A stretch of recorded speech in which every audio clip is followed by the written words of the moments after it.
So, about a month after escaping from Egypt, the Israelites were walking in the desert, eating food. But food only lasts so long. And most of their food by this time had probably been used up. Can you guess what they did? The people started to complain. Man, I'll tell you what, the Israelites, they're always complaining. But I don't know, do you complain when you get hungry? Sometimes I complain when I get hungry. Moses, you made us come out here in the hot desert. It was better when we were slaves in Egypt. At least we got food. God heard what the people said, and he told Moses what he was going to do. You see, when the people grumbled, they weren't really complaining about Moses and Aaron. They were complaining about God himself. They were accusing God of not being good and not providing what they needed. Moses called the people together to tell them what God had said. In Exodus chapter 16, verse 6 through 7, so Moses and Aaron spoke to all the people of Israel. They said, in the evening you will know that the Lord brought you out of Egypt, and in the morning you will see the glory of the Lord. He has heard you say you aren't happy with him. Who are you? Why are you telling us you aren't happy with us? God wanted the Israelites to know that he is the Lord, and that he is good, and that he provides what is needed.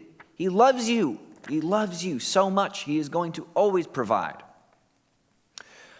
That evening, a huge flock of birds called quail landed in the camp. There were so many birds that the people could easily catch all they wanted to cook and eat.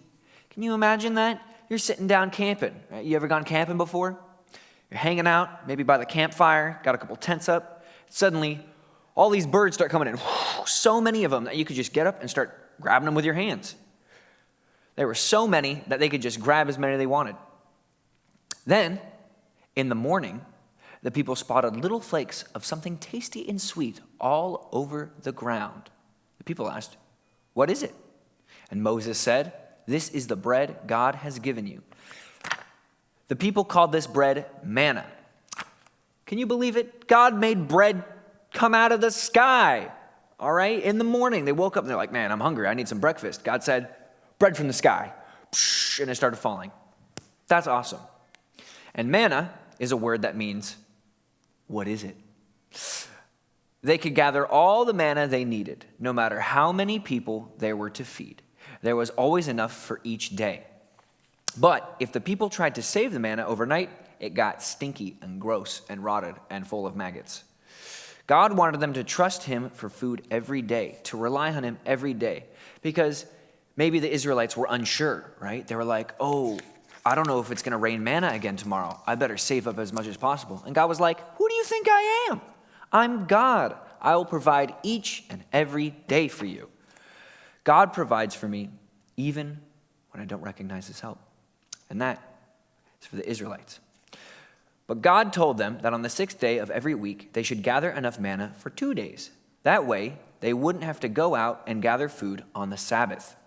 God was making it possible for his people to rest 1 day every week and not have to gather food.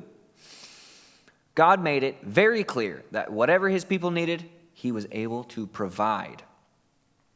Now, you would think with all this amazing food, God's people would remember how God had helped them and be thankful. But they realized that they were running out of water. So guess what they did? Again. The people complained to God. What do you think Moses did? Moses knew that when there was a problem, there was only one thing to do. Talk to God. When you got a problem, where do you go?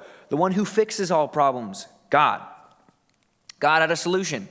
And he told Moses to get some of the leaders and walk to a rock that he had directed them to. Now, what's God planning this time? We're thirsty. Go to that rock. Okay, God, what you got up your sleeve this time? Moses raised his staff and hit the rock hard. And just as God had told him what would happen, water gushed out of the rock. There was plenty for everyone to drink. What? God made water come out of a rock. So, when we have problems or don't have the things we need, sometimes we forget the ways God has already helped us. And instead of being thankful, we complain. But God takes care of us like he took care of the people in the story today. He takes care of everybody, even though they complained and didn't trust him. God loves us so much that even though we complain, and sometimes we don't trust him, he provides always. You have a fantastic rest of your evening or day, Sunday.